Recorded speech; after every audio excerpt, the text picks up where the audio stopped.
ನಮಸ್ಕಾರ ಎಲ್ರಿಗೂ, welcome to insight rush. ಬೇಕೇ ಬೇಕು, ಮೋದಿ ಮಾತಾಡಲೇಬೇಕು. ಇದು ವಿಪಕ್ಷಗಳ ಜೋರಾದ ಕೂಗಾಗಿತ್ತು. ಲೋಕಸಭೆಯಲ್ಲಿ ರಾಷ್ಟ್ರಪತಿಗಳ ಭಾಷಣಕ್ಕೆ ವಂದನಾ ನಿರ್ಣಯದ ಮೇಲೆ ಮೋದಿಯವರ ಭಾಷಣ ರದ್ದಾಗ್ತಾ ಇದ್ದ ಹಾಗೆ ಸದನದಲ್ಲಿ ಜೋರಾದ ಗಲಾಟೆ ಶುರುವಾಗಿತ್ತು. ಆದರೆ ಸರ್ಕಾರ ಹೇಳಿದ್ದೇನು? ಗದ್ದಲ ಉಂಟಾದ ಕಾರಣಕ್ಕೆ ಮೋದಿ ಭಾಷಣವನ್ನು ಮಾಡದೇ ಇರೋ ನಿರ್ಧಾರಕ್ಕೆ ಬಂದಿದ್ದೀವಿ ಅಂತು. ಆದರೆ ಅಸಲಿಗೆ ಆಗಿದ್ದೇನು? ಸ್ವತಃ ಸ್ಪೀಕರ್ ಓಂ ಬಿರ್ಲಾ ಅವರೇ ಹೇಳಿದ್ರಂತೆ ಸಂಸತ್ತಿಗೆ ಬರಬೇಡಿ ಅಂತ. ಯಾಕಾಗಿ? ಕಾಂಗ್ರೆಸ್ಸಿನ ಕೆಲವು ನಾಯಕರು ಒಂದು ಪ್ಲ್ಯಾನನ್ನು ಹಾಕ್ಕೊಂಡಿದ್ರು. ಬಟ್ ಅದೊಂದು ಸೀಕ್ರೆಟ್ ವಿಚಾರ ಲೀಕ್ ಆಗಿಬಿಡ್ತು. ಮೋದಿ ಮೇಲೆ ಪ್ರಶ್ನೆ ಕೇಳೋ ರೀತಿಯಲ್ಲಿ ಅವರದ್ದೇ ಜಾಗಕ್ಕೆ ಹೋಗಿ ಹಲ್ಲೆ ಮಾಡೋ ಯೋಚನೆನ ಹಾಕ್ಕೊಂಡಿದ್ರಂತೆ. ಹೀಗಾಗಿ ಸ್ಪೀಕರ್ ಅವರು ಮೋದಿಯವರಿಗೆ ಸಂಸತ್ತಿಗೆ ಬರಬೇಡಿ ಅಂತ ಮೊದಲೇ ಹೇಳಿದರು. ಸದನವೆಂಬ ಕದನ, ಕಲಹವೇ ಸಾಧನೆ ಅನ್ನೋ ಹಾಗಿರುತ್ತೆ ವಿಪಕ್ಷಗಳ ವರ್ತನೆ. ಆದರೆ ಇದು ಎಷ್ಟು ಅಪಾಯಕಾರಿ ಬೆಳವಣಿಗೆ ಅನ್ನೋದನ್ನು ಊಹೆ ಮಾಡಿ. ಇದೇನಾ ಕಾಂಗ್ರೆಸ್ ಮಾತಾಡೋ ಪ್ರಜಾಪ್ರಭುತ್ವ?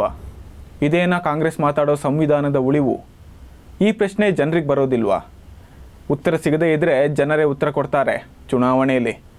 ಇಂಥದ್ದೊಂದು ರಾಜಕೀಯ ಬೆಳವಣಿಗೆ ನಿಜಕ್ಕೂ ಕೂಡ ಆಘಾತಕಾರಿ. ಪ್ರಧಾನಮಂತ್ರಿಯ ಮೇಲೆ ಹಲ್ಲೆಗೆ ಪ್ಲ್ಯಾನ್ ಆಗುತ್ತೆ ಅನ್ನೋದನ್ನು ಸ್ವತಃ ಸ್ಪೀಕರ್ ಹೇಳ್ತಾರೆ ಅಂದರೆ ಸಂಸತ್ ಭವನಕ್ಕೆ ಅವರು ಕೊಡೋ ಗೌರವ ಎಷ್ಟು ಅನ್ನೋದನ್ನು ಅರ್ಥ ಮಾಡ್ಕೊಳ್ಳಿ. ರಾಜಕೀಯದವರು ಪ್ಯೂರ್ ರಾಜಕೀಯವನ್ನೇ ಮಾಡಬೇಕು. ಆದರೆ ಕಾಂಗ್ರೆಸ್ ಇದೆಲ್ಲವನ್ನ ಮರೆತು ಬೇರೆಯದೇ ಮೋಡ್ಗೆ ಹೋದ ಆಗಿದೆ. ಈ ಹಲ್ಲೆ ಪ್ಲ್ಯಾನ್ ಬಗ್ಗೆ ರಾಹುಲ್ ಗಾಂಧಿ ಅವರಿಗೆ ಗೊತ್ತಾ? ಗೊತ್ತಿಲ್ಲದೆ ಅವ್ರ ಪಕ್ಷದವರು ಇಷ್ಟೊಂದು ದೊಡ್ಡ ಕೆಲಸಕ್ಕೆ ಕೈ ಹಾಕ್ತಾರ? ಈ ಹಿಂದೆ ಕೂಡ ಪಂಜಾಬಲ್ಲಿ ರೈತರ ಹೆಸರಲ್ಲಿ ಮೋದಿ ಮೇಲೆ ಹಲ್ಲೆಗೆ ಪ್ಲ್ಯಾನ್ ಆಗಿತ್ತು. ರಸ್ತೆಯಲ್ಲಿ ಒಂದಿಷ್ಟು ಜನ ಮೋದಿಯ ಕಾರಿಗೆ ಅಡ್ಡಲಾಗಿ ನಿಂತಿದ್ರು. ಆದರೆ ಯಾರೊಬ್ಬರಿಗೂ ಕೂಡ ಕಮಕನ್ನೋಕೆ ಆಗಿರಲಿಲ್ಲ. ಯಾಕಂದರೆ ಮೋದಿ ಸುತ್ತಲೂ ಇದ್ದಿದ್ದು ಭದ್ರತಾ ಪಡೆಗಳು. ಆ ಕೋಟೆಯನ್ನು ದಾಟಿ ಮೋದಿಯನ್ನು ಮುಟ್ಟೋದು ಬಿಡಿ, ಅವರ ಹತ್ತಿರ ಹೋಗೋಕ್ಕೆ ಕೂಡ ಸಾಧ್ಯ ಇರಲಿಲ್ಲ. ಒಂದು ರಾಂಗ್ ಸ್ಟೆಪ್ ದಿ ಎಂಡ್ ಅಂತಾರಲ್ಲ, ಅದೇ ಥರ. ಆದರೆ ಇಲ್ಲಿ ಸಂಸತ್ ಭವನದ ಒಳಗೆ ಮೋದಿ ಒಬ್ಬರೇ ಇರ್ತಾರೆ. ಇನ್ಮೇಲೆ ಅವರ ಕಮಾಂಡೋಗಳನ್ನು ಕೂಡ ಕರ್ಕೊಂಡು ಬರೋ ಸನ್ನಿವೇಶವನ್ನು ಈಗ ಆಘಾತಕಾರಿ ಸುದ್ದಿ ತಂದಿದೆ. ಅಧಿವೇಶನದ ವೇಳೆ ಸುಮ್ಮನೆ ಕಿರಿಕ್ ಮಾಡಿಕೊಂಡು ಸದನದ ಬಾವಿಗೆ ಇಳಿದ ನಾಯಕರು ಜೋರಾಗಿ ಗದ್ದಲ ಮಾಡೋದಕ್ಕೆ ಶುರು ಮಾಡಿದರು. ಆ ವೇಳೆ ಪ್ರಧಾನಿ ಮೋದಿ ಇರ್ಬೋದು, ಅಮಿತ್ ಶಾ ಇರ್ಬೋದು, ರಾಜನಾಥ್ ಸಿಂಗ್ ಯಾರೂ ಇರಲಿಲ್ಲ. ಬಟ್ ಅಲ್ಲಿಯೇ ಇದ್ದ ಸಂಸದ ಮನೋಜ್ ತಿವಾರಿ ಅವರಿಗೆ ಹಲ್ಲೆಯ ಪ್ಲ್ಯಾನ್ ಗೊತ್ತಾಗ್ಬಿಡ್ತು. ಹೀಗಾಗಿ ಅವರನ್ನು ತರಾಟೆಗೆ ತಗೊಳ್ಳೋಕೆ ನೋಡಿದರೂ ಕೂಡ ಎದುರಾಳಿಗಳ ಆಕ್ರೋಶ ಜಾಸ್ತಿಯಾಗಿತ್ತು. ಯಾರ ಮಾತನ್ನು ಕೂಡ ಕೇಳೋ ವ್ಯವಧಾನ ಅವರಲ್ಲಿ ಇರಲಿಲ್ಲ. ಇಂಥ ಹಲ್ಲೆಗಳ ಸುದ್ದಿಗಳನ್ನು ಪಶ್ಚಿಮ ಬಂಗಾಳದಲ್ಲೋ ಬಿಹಾರದಲ್ಲೋ ಕೇಳ್ತಾ ಇದ್ವಿ. ಆದರೆ ಇದು ದೇಶದ ದೇಗುಲ ಅಂತಲೇ ಕರೆಯಲ್ಪಡುವ ಸಂಸತ್ ಭವನದ ಒಳಗೆ ಆಗ್ತಾ ಇದ್ದ ಗೂಂಡಾಗಿರಿ. ಒಂದು ವೇಳೆ ಅವರ ಕೈಗೆ ಅಪ್ಪಿತಪ್ಪಿ ದೇಶವನ್ನು ಕೊಟ್ಟರೆ ಕಾನೂನು ಸುವ್ಯವಸ್ಥೆ ಅನ್ನೋದು ಹಳ್ಳ ಹಿಡಿದು ಹಿತ್ತಲು ಬಾಗ್ಲಲ್ಲಿ ಬಾಂಗ್ಲಾದೇಶಕ್ಕೆ ಹೋಗ್ಬೋದು. ಇದೇ ಕಾರಣಕ್ಕಿರ್ಬೋದು ಪ್ರತಿ ಚುನಾವಣೆಯಲ್ಲಿ ಕಾಂಗ್ರೆಸ್ ಅನೈತಿಕ ಗೆಲುವನ್ನೇ ನೋಡ್ತಾ ಇರೋದು. ರಾಹುಲ್ ಗಾಂಧಿ ಅವರ ತಲೆಯಲ್ಲೂ ಕೂಡ ಇಂಥದ್ದೊಂದು ಆಲೋಚನೆ ಇರ್ಬೋದು ಅನಿಸುತ್ತೆ. ಯಾಕಂದರೆ ನೇಪಾಳದಲ್ಲಿ ಸೋಷಿಯಲ್ ಮೀಡಿಯಾಗೆ ಕಡಿವಾಣ ಹಾಕಿದ್ದಾಗ ಬೀದಿಗೆ ಬಂದಿದ್ದು ಜೆನ್ಜಿಗಳು. ತುಂಬ ದೊಡ್ಡ ಪ್ರಮಾಣದಲ್ಲಿ ಪ್ರತಿಭಟನೆಗಳಾಗಿದ್ವು. ನೇಪಾಳದಲ್ಲಿ ಕೈಗೆ ಸಿಕ್ಕ ರಾಜಕಾರಣಿಯನ್ನು ಹಣ್ಣುಗಾಯಿ ನೀರುಗಾಯಿ ಮಾಡಲಾಗಿತ್ತು. ಅದಾದ ಮೇಲೆ ಸಾಕಷ್ಟು ಕಾಂಗ್ರೆಸ್ ನಾಯಕರು ಇಲ್ಲಿ ಕೂಡ ಇದೇ ರೀತಿ ಆಗುತ್ತೆ ಅನ್ನೋ ಅರ್ಥದಲ್ಲಿ ತುಂಬ ಸಲ ಮಾತಾಡಿದ್ದಿದೆ. ರಾಹುಲ್ ಗಾಂಧಿ ಕೂಡ ತಮ್ಮ ಭಾಷಣದಲ್ಲಿ ಜೆನ್ಜಿ ಬಗ್ಗೆ ಚೆನ್ನಾಗಿ ಮಾತಾಡೋಕೆ ಶುರು ಮಾಡಿದರು. ಅಂದರೆ ಅವರ ತಲೆಯಲ್ಲಿ ಇಲ್ಲೊಂದು ನಾಗರಿಕ ದಂಗೆಯ ಆಲೋಚನೆ ಇತ್ತೋ ಏನೋ. ವೋಟ್ ಚೋರಿ ಬಗ್ಗೆ ಸಾಕಷ್ಟು ಅಭಿಯಾನಗಳನ್ನು ಮಾಡಿದ್ದ ರಾಹುಲ್ ಗಾಂಧಿ ಈ ದೇಶದ ಜನತೆ, ವಿಶೇಷವಾಗಿ ಜೆನ್ಜಿಗಳು ಸಂವಿಧಾನನ ಉಳಿಸ್ತಾರೆ, ವೋಟ್ ಚೋರಿ ವಿರುದ್ಧ ಮಾತಾಡ್ತಾರೆ ಅಂತ ಉತ್ತೇಜಿಸಿದ್ರು. ಇದೆಲ್ಲ ಕೂಡ ನೇಪಾಳ ಹಾಗೆ ಬಾಂಗ್ಲಾದಲ್ಲಿ ಜೆನ್ಜಿ ಉಚ್ಚಾಟದ ನಂತರವೇ ಆಗಿದ್ದು.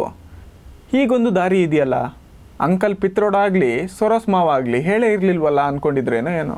ಭಾರತದ ರಾಜಕೀಯ ಮಟ್ಟನ ವಿಪಕ್ಷಗಳು ಎಲ್ಲಿಗೆ ತಗೊಂಡು ಹೋಗಿ ನಿಲ್ಲಿಸಿದೆ ನೋಡಿ. ಸೋಲಿನ ಹತಾಶೆ ಅನ್ನೋದು ಎಷ್ಟೊಂದು ಅಪಾಯಕಾರಿ ಅನ್ನೋದಕ್ಕೂ ಕೂಡ ಇದು ನಿಜವಾದ ನಿದರ್ಶನ. ಮೌಲ್ಯಾಧಾರಿತ ರಾಜಕೀಯವನ್ನು ಕಾಂಗ್ರೆಸ್ ಯಾವತ್ತಾದರೂ ಮಾಡಿತ್ತಾ ಅನ್ನೋ ಪ್ರಶ್ನೆ ಕೂಡ ಬರುತ್ತೆ. ತೀರಾ ಪ್ರಧಾನಿ ಮೇಲಿನ ಹಲ್ಲೆಗೆ ಯತ್ನ ಅನ್ನೋದಿದೆಯಲ್ಲ, ನಿಜಕ್ಕೂ ಕಪ್ಪು ಚುಕ್ಕೆಯಾಗಿರುತ್ತೆ. ಹಾಗಂತ ಮೋದಿ ಸಂಸತ್ತಿಗೆ ಬರಲೇ ಇಲ್ವಾ? ಮಾತಾಡಲೇ ಇಲ್ವಾ? ಎಸ್, ಮಾತಾಡಿದ್ದಾರೆ. ತಮ್ಮ ಮಾತಲ್ಲೇ ಕಾಂಗ್ರೆಸ್ಗೆ ಚುಚ್ಚಿದ್ದಾರೆ. ಪ್ರಧಾನಿ ನರೇಂದ್ರ ಮೋದಿ ಕಾಂಪ್ರಮೈಸ್ ಆಗಿದ್ದಾರೆ ಅನ್ನೋ ಮಾತನ್ನು ರಾಹುಲ್ ಗಾಂಧಿ ಹೇಳಿದರು. ಮೆಟ್ಲು ಮೇಲೆ ಕೂತ್ಕೊಂಡು ಬ್ಯಾನರ್ ಹಿಡ್ಕೊಂಡು ಪ್ರೊಟೆಸ್ಟ್ ಮಾಡಿದರು. ಆದರೆ ಮೋದಿ ಏನಂದ್ರು ಗೊತ್ತಾ? ಈ ಟ್ರೇಡ್ ಡೀಲ್ಗಳು ದೇಶದ ಹಿತಾಸಕ್ತಿಯಿಂದ ಆಗ್ತಾ ಇರೋದು.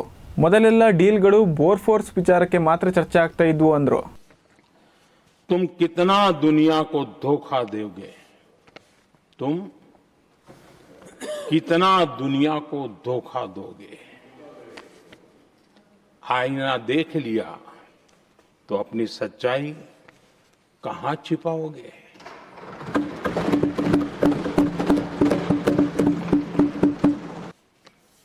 राज्यों में भी उनको सरकारें चलाने का अवसर मिला है, लेकिन उनकी पहचान क्या बनी? आज डील की चर्चा होती है तो गौरव से कहते हैं, तब डील की चर्चा होती थी तो बॉफोर्स डील याद आता था। ये डील होते थे। ಅಷ್ಟೇ ಅಲ್ಲ, ಮಲ್ಲಿಕಾರ್ಜುನ್ ಖರ್ಗೆ ಅವರ ಕಾಲೆಳೆದ ಮೋದಿ ಖರ್ಗೆ ಅವರಿಗೆ ವಯಸ್ಸಾಗಿದೆ, ಸ್ಲೋಗನ್ ಹೇಳೋ ಆಗಿದ್ರೆ ಎದ್ದು ನಿಂತು ಹೇಳೋದೇನು ಬೇಡ, ಕೂತ್ಕೊಂಡೇ ಹೇಳ್ಬಿಡಿ ಅಂದ್ರು. मेरी एक प्रार्थना है, आदरणीय खरगे जी की उम्र देखते हुए वो बैठ करके भी नारे बोल सकते हैं तो अच्छा होगा, ताकि उनको कष्ट न हो। पीछे नौजवान बहुत लोग हैं, तो खरगे जी को No. आप बैठते बैठते भी When you are speaking, they are listening. You are नारे listening. बोलने की अनुमति दे दीजिए। ವಿಚಾರ ಏನೇ ಇರಲಿ, ಮೋದಿ ಮೇಲೆ ಹಲ್ಲೆಗೆ ಪ್ಲಾನ್ ಆಗಿತ್ತು ಅನ್ನೋದು ದೊಡ್ಡ ದುರಂತ. ಬೇರೆ ಬೇರೆ ದೇಶಗಳಿಗೆ ನಮ್ಮ ರಾಜಕೀಯ ಮಾದರಿ ಆಗಬೇಕು. ಆ ಕ್ವಾಲಿಟಿಯ ಪಾಲಿಟಿಕ್ಸ್ ಮಾತ್ರ ನಮಗೆ ಸ್ವಾಗತಾರ್ಹ. ಇದಾಗಿತ್ತು ಇವತ್ತಿನ ವಿಶೇಷ. ಇನ್ನೊಂದು ಸುದ್ದಿ ಜೊತೆ ಮುಂದಿನ ವಿಡಿಯೋದಲ್ಲಿ ಬರ್ತೀನಿ. ಅಲ್ಲಿ ತನಕ ನೋಡ್ತಾ ಇರಿ ಇನ್ಸೈಟ್ ರಶ್ ನ್ಯೂಸ್.